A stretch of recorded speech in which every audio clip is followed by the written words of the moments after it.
সিদ্ধান্ত নেওয়া হয়েছে তা জানান মুখ্যমন্ত্রী। বাংলায় বিজেপি সরকারের মন্ত্রিসভার প্রথম বৈঠক হয় আজ। 5 মন্ত্রীকে সঙ্গে নিয়ে নবান্নে বৈঠক করেন মুখ্যমন্ত্রী শুভেন্দু অধিকারী। সেই বৈঠকে উপস্থিত ছিলেন মন্ত্রী দিলীপ ঘোষ, অগ্নিমিত্রা পল, অশোক কীর্তনিয়া। বৈঠকে ছিলেন মন্ত্রী ক্ষুদিরাম টুডু, নিশীথ প্রামাণিক।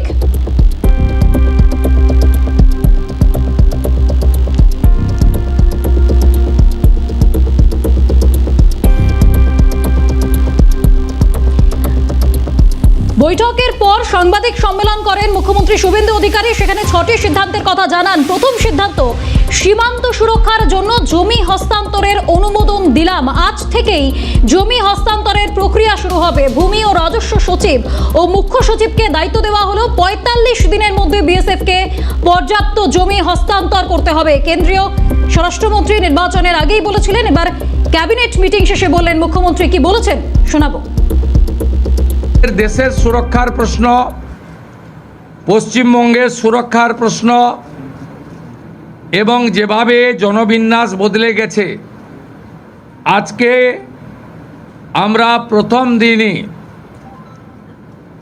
আমরা কেন্দ্রীয় স্বরাষ্ট্র দপ্তর তথা বিএসএফের সীমান্ত সুরক্ষিত করার জন্য জমি ট্রান্সফার প্রক্রিয়া আমরা আজকে অনুমোদন দিলাম এবং আজ থেকেই ল্যান্ড ট্রান্সফার প্রক্রিয়া শুরু হবে।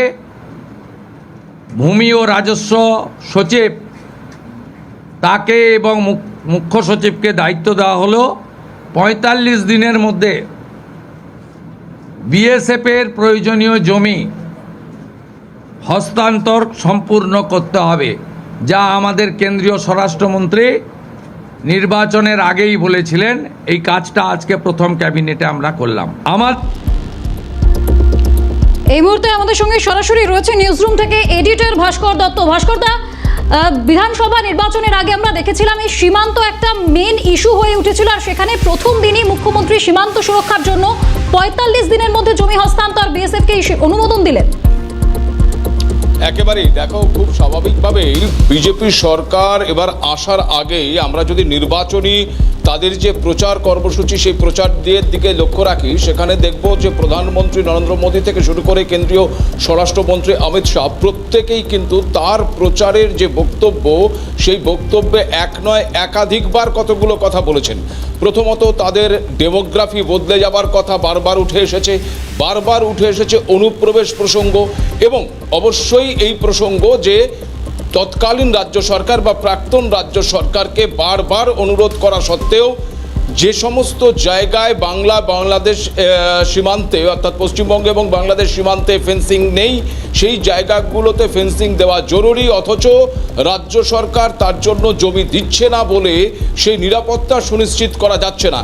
ফলে প্রথম দিন থেকেই কিন্তু এই সীমান্তটা তাদের প্রথম এবং অন্যতম টার্গেট ছিল বলা যেতে পারে।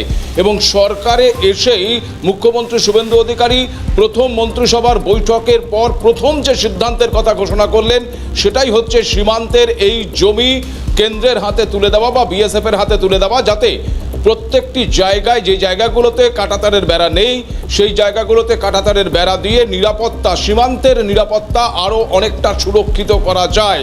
এ বিষয়ে কোনো সন্দেহ নেই যে এইবারের নির্বাচনে বিজেপির যে এজেন্ডাগুলো ছিল, তার সর্বপ্রথম যে এজেন্ডা ছিল মন্ত্রিসভার প্রথম বৈঠকে, সেই এজেন্ডার দিকেই কিন্তু আলোকপাত করা হলো। এবং আজকে শুভেন্দু অধিকারী তারপর আবার এটাও বলেছেন যে বিএসএফ যতটা জায়গা চাইবে ততটাই জায়গা তাদেরকে দেওয়া হবে, অর্থাৎ সীমান্ত নিরাপত্তার ক্ষেত্রে 1 ইঞ্চি আপোষ করবে না রাজ্য সরকার। কেন্দ্র সরকার তো করছেই না, এবার রাজ্য সরকারও সেই 1 ইঞ্চি আপোষ না করার পথেই হাঁটছে। মন্ত্রিসভার প্রথম বৈঠকের প্রথম সিদ্ধান্তে কিন্তু সেটা পরিষ্কার হয়ে গেছে। একদমই ভাস্করদার সঙ্গে থাকুন, আর এরপরে আমরা যে সিদ্ধান্তের কথা জানাবো, যেটা শুভেন্দু অধিকারী বলছেন যে আমরা এবার আয়ুষ্মান ভারতে যুক্ত হলাম। স্বাস্থ্য সচিব, মুখ্য সচিব, মুখ্যমন্ত্রীর দপ্তরের উপদেষ্টা সম্মিলিতভাবে অতি দ্রুত সম্পন্ন করবেন। আজ থেকেই প্রধানমন্ত্রীর ঘোষিত প্রতিশ্রুতি চালু হলো। নবান্ন থেকে সাংবাদিক সম্মেলনে জানিয়ে দিয়েছেন মুখ্যমন্ত্রী শুভেন্দু অধিকারী।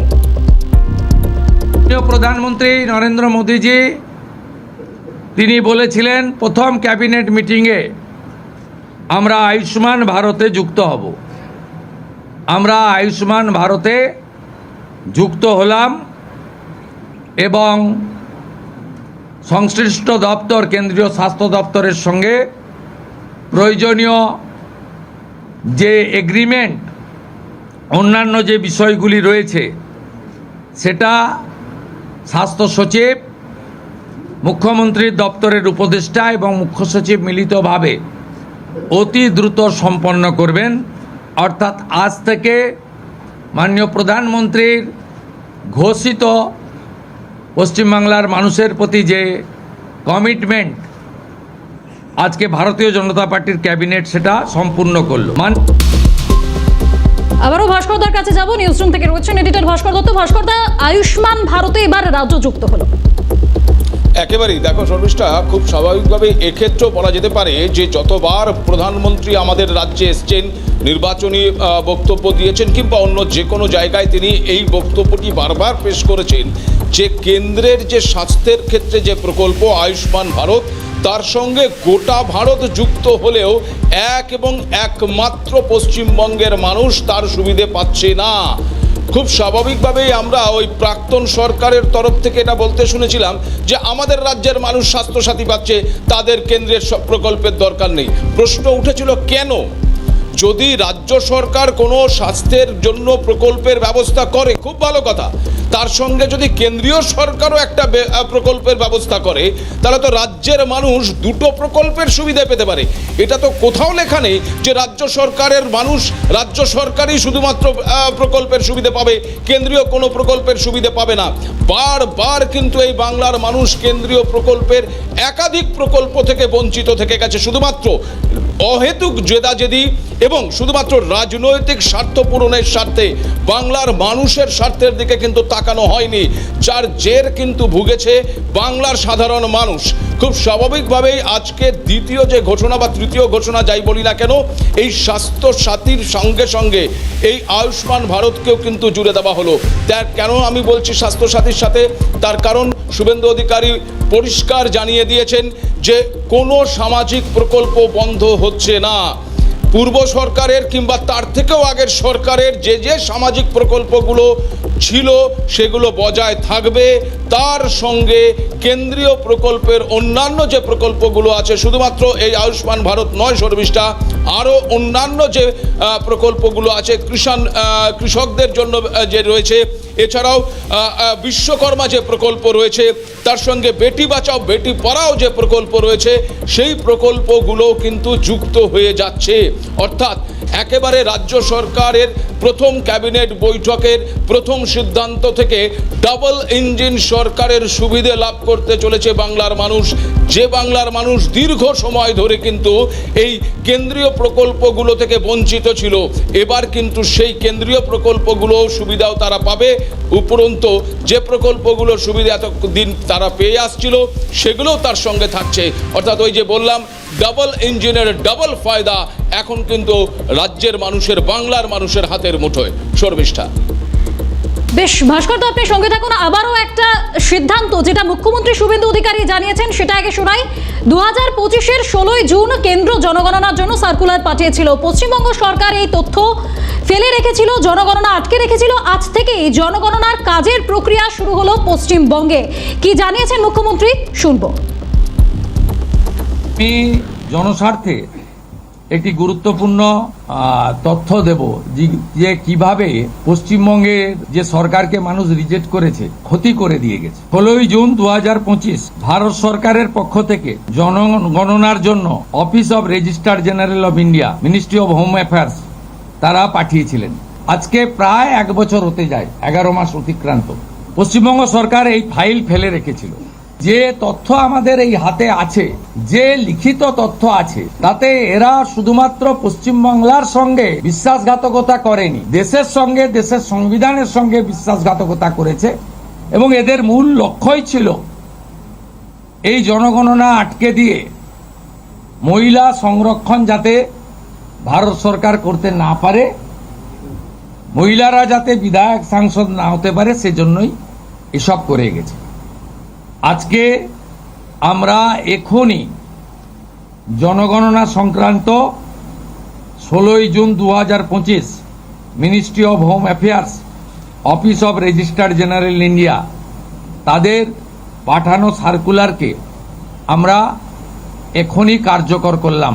এই মুহূর্ত থেকে জনগণনার কাজ, তার প্রক্রিয়া পশ্চিমবঙ্গ সরকার আজ থেকে এই মুহূর্ত থেকে করলো। এটি প্রশাসনিক নির্দেশে হলো। আবার একবার চলে যাব নিউজ রুমে। নিউজ রুম থেকে রয়েছেন ভাস্কর দা। 2025-এর 16 জুন কেন্দ্র জনগণনার যে সার্কুলার পাঠিয়েছিল তা তৎকালীন পশ্চিমবঙ্গ সরকার সেই তথ্য ফেলে রেখেছিল, আটকে রেখেছিল। এই মুহূর্ত থেকেই পশ্চিমবঙ্গে জনগণনার প্রক্রিয়া শুরু হলো।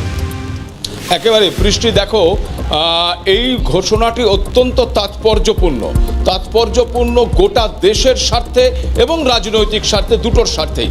প্রথমত দেশের স্বার্থে আসি, তার কারণ প্রতি 10 বছর অন্তর অন্তর আমাদের দেশে জনগণনা হয়ে থাকে।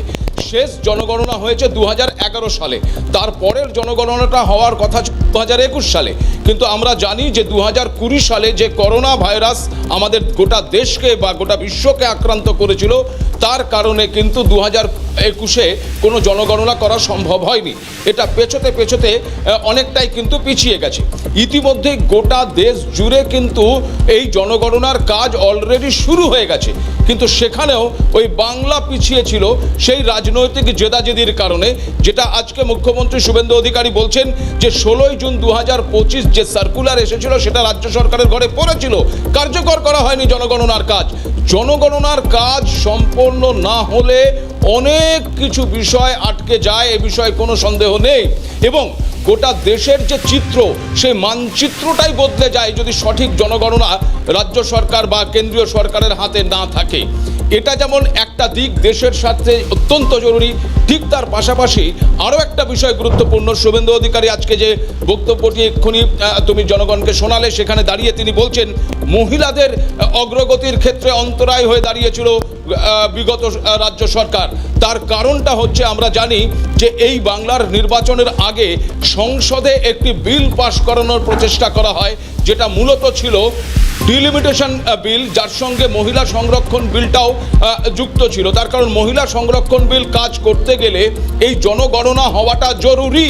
তার কারণ মহিলা সংরক্ষণ বিলটা কিন্তু অলরেডি পাস হয়ে গেছে, কিন্তু সেটাকে কার্যকর করা যায়নি। তার কারণ সেটি পাস করার সময় এটাই হয়েছিল যে পরবর্তী জনগণনার পর থেকেই সেই বিষয়টি লাগু করা হবে, অর্থাৎ মহিলা সংরক্ষণ বিলটা লাগু হবে।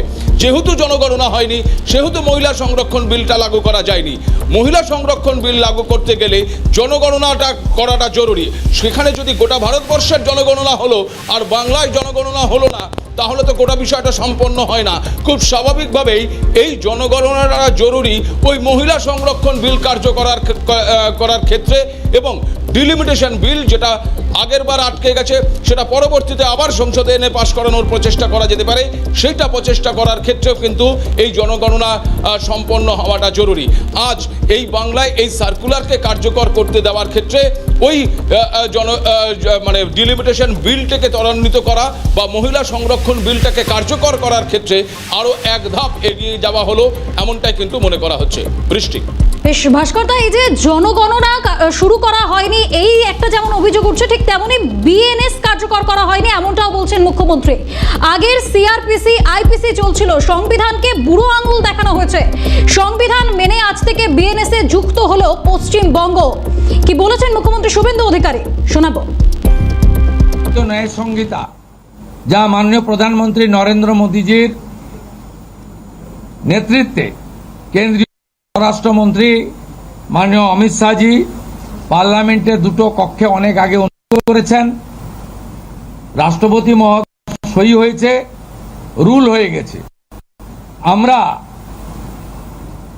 আশ্চর্য হয়ে গেছি যে এখানে বিএনএস কার্যকর করা হয়নি, অর্থাৎ অত্যন্ত অবৈধভাবে সংবিধানকে বৃদ্ধাঙ্গুষ্ঠ দেখিয়ে আগে সিআরপিসি আইপিসি চলছিল। আজ থেকে বিএনএস এ যুক্ত হলো পশ্চিমবঙ্গ সংবিধান মেনে। আগের সিআরপিসি আইপিসি এই আইন আর থাকলো না। ভারতীয় ন্যায় সংহিতাতে আমাদের আজ থেকে কাজ শুরু হলো। এরও ছাড়পত্র ক্যাবিনেটের প্রথম দিলেন। ভাস্কর দাস, শুভেন্দু অধিকারী মুখ্যমন্ত্রী তিনি বলছেন যে বিএনএস কার্যকর করা হয়নি, তাহলে পশ্চিমবঙ্গ ভারতীয় ন্যায় সংহিতা অনুযায়ী চলছিলই না। দেখো, মুখ্যমন্ত্রী শুভেন্দু অধিকারী আজকে যে বক্তব্য পেশ করেছেন সেই বক্তব্য অনুযায়ী তুমি যেটা বললে সেটাই কার্যকর হয়। এবং আমরা জানি যে আমাদের যে পুরনো আইনি ধারা ছিল অর্থাৎ আইআরপিসি এবং আইপিসি, এইগুলোকে কিন্তু বদলে দীর্ঘদিন আগেই কিন্তু এই বিএনএসকে কার্যকর করা হয়েছে। এবং যেই বিএনএসের কারণে অনেকগুলো ধারা বদলে গেছে, আইনের যে প্রেক্ষাপট সেই প্রেক্ষাপটগুলো অনেক কিছু সংযুক্তিকরণ হয়েছে। সেখানে নারী নিরাপত্তার ক্ষেত্রে অনেক বেশি কড়া আইন প্রণয়ন করা হয়েছে এবং আরও অন্যান্য ক্ষেত্রেও মানে অপরাধ দমনের ক্ষেত্রেও কিন্তু অত্যন্ত কড়া ব্যবস্থা কিন্তু এই বিএনএস এর ক্ষেত্রে করা হয়েছে। এবং আজকে মুখ্যমন্ত্রী শুভেন্দু অধিকারী যেটা বলছেন যে রাজ্যে এই বিএনএসকে কার্যকর করা হয়নি, সংবিধানকে গুরুত্ব দেওয়া হয়নি, দেশের আইনকে মানার চেষ্টা করা হয়নি বা অবজ্ঞা করা হয়েছে, সেটা যদি হয়ে থাকে অত্যন্ত নিন্দনীয় বিষয়ে কোনো সন্দেহ নেই। এবং এই গোটা ঘটনার প্রক্রিয়ায় আমাদের আইন আদালত প্রক্রিয়াটাও যে অনেকটাই পিছিয়ে গেছে তাই কিন্তু বলাই যায়। এবং সেই জায়গায় দাঁড়িয়ে আজ থেকে এই বিএনএস লাগু হওয়ার ফলে, নতুন আইন নতুন কার্যকর হওয়ার ফলে এই আইনি প্রক্রিয়াটাও যে অনেক বেশি ত্বরান্বিত হবে সে বিষয়ে কোনো সন্দেহ নেই। বৃষ্টি, বেশ, ধন্যবাদ ভাস্কর দত্ত। আমাদের সঙ্গে সরাসরি নিউজরুম থেকে ছিলেন এডিটর ভাস্কর দত্ত। মুখ্যমন্ত্রী শুভেন্দু অধিকারী সাংবাদিক সম্মেলন থেকে আরো কি বক্তব্য রেখেছেন সবটাই শোনাবো, তবে একটি বিরতির পর। ক্যাবিনেট মিটিং শেষে মুখ্যমন্ত্রী শুভেন্দু অধিকারী সাংবাদিক বৈঠক করেন। সেখানে তিনি বলেন 2015-র পরে পশ্চিমবঙ্গে কোনো নিয়োগ হয়নি, শিক্ষিত যুবক যুবতীর বয়স চলে গিয়েছে, সরকারি চাকরি পাওয়ার বয়স 5 বছর বৃদ্ধি, আবেদনের বয়সের ঊর্ধ্বসীমা 5 বছর বাড়ল। নবান্নে ক্যাবিনেট বৈঠকে জানিয়েছেন মুখ্যমন্ত্রী। স্বরাষ্ট্র ও সমবায় মন্ত্রী অমিত শাহজি নির্বাচন প্রচারের রায়দিঘি থেকে বলেছিলেন যে 2015 সালের পরে পশ্চিমবঙ্গে কোনো রিক্রুটমেন্ট হয়নি, তাই প্রচুর শিক্ষিত যুবক যুবতীর বয়স চলে গেছে। 5 বছর এক্সটেনশন মানে আবেদনের বয়সের ঊর্ধ্বসীমা ক্যাবিনেট মঞ্জুর করলো, এটাও আজকে আমরা করলাম। একই সঙ্গে মুখ্যমন্ত্রী আশ্বস্ত করেছেন যে চালু থাকা কোনো সামাজিক প্রকল্পই বন্ধ হচ্ছে না। আমাদের প্রচারকালীনও বলেছি সেই প্রকল্প 30 বছর আগের হোক বা 10 বছর আগের, সমস্ত পোর্টালগুলো আপডেট করা হবে, সবটাই স্বচ্ছতার সঙ্গে হবে বলেছেন মুখ্যমন্ত্রী। চালু থাকা সামাজিক প্রকল্প বন্ধ হচ্ছে না, এটা আমরা আমাদের কর্মসূচি মানে প্রচারকালীনও বলেছি। কোনো চালু থাকা সামাজিক প্রকল্প সে 30 বছর আগের হতে পারে, 10 বছর আগের হতে পারে, কোনো সামাজিক প্রকল্প আমরা বন্ধ করছি না। আমরা পেপারলেস অফিসও করব, আমরা সমস্ত পোর্টালগুলোকে আপডেটও করব এবং সমস্ত বেনিফিশিয়ারি ডিবিটির মাধ্যমে, যেটা নরেন্দ্র মোদীজির নেতৃত্বে দেশের সরকার করেছে, ডাইরেক্ট বেনিফিট ট্রান্সফারের মাধ্যমে হবে এবং সবটাই স্বচ্ছতার সঙ্গে হবে। যে স্কিমটার কথা আপনি বলেছেন, আমি শুধু ওই স্কিমটা নয়, চালু থাকা কোনো সামাজিক কল্যাণকর কর্মসূচি বন্ধ এই সরকার করছে না, কিন্তু ট্রান্সপারেন্ট স্বচ্ছতার সঙ্গে সেগুলো হবে। কোনো মৃত ব্যক্তি তিনি কোনো সামাজিক প্রকল্পের সুযোগ পেতে পারেন না। এছাড়াও মুখ্যমন্ত্রী শুভেন্দু অধিকারী তিনি 321 জন নিহত বিজেপি কর্মীদের পরিবারের দায়িত্ব নিলেন, এমনটাই জানালেন তিনি। যাদের আত্মবলিদানের মধ্যে দিয়ে বিজেপি সরকার গঠিত হয়েছে, বিজেপির অকালে ঝরে যাওয়া 321 জন যারা আত্মবলিদান করেছেন, তাদের শ্রদ্ধার সঙ্গে স্মরণ করে সমবেদনা, তাদের পরিবার হত্যার বিচারের আশা করেন, তা আমরা দেব। কি বলেছেন মুখ্যমন্ত্রী শুনবো। তাদের আত্মবলিদানের মধ্য দিয়ে বিজেপি সরকার প্রতিষ্ঠা হয়েছে। সেই ভারতীয় জনতা পার্টির অকালে ঝরে যাওয়া 321 জন যারা আত্মবলিদান করেছেন, তাদেরকে শ্রদ্ধার সঙ্গে স্মরণ করেছি, সমবেদনা জানিয়েছি। তাদের পরিবারের প্রতি এই সরকার দায়বদ্ধ। তারা যেমন হত্যার বিচারও আশা করেন তা আমরা দেব, সাথে সাথে এই পরিবারগুলির সামাজিক এবং অন্যান্য কল্যাণকর সমস্ত দায় দায়িত্ব আমরা এই সরকার কাঁধে তুলে নিলাম।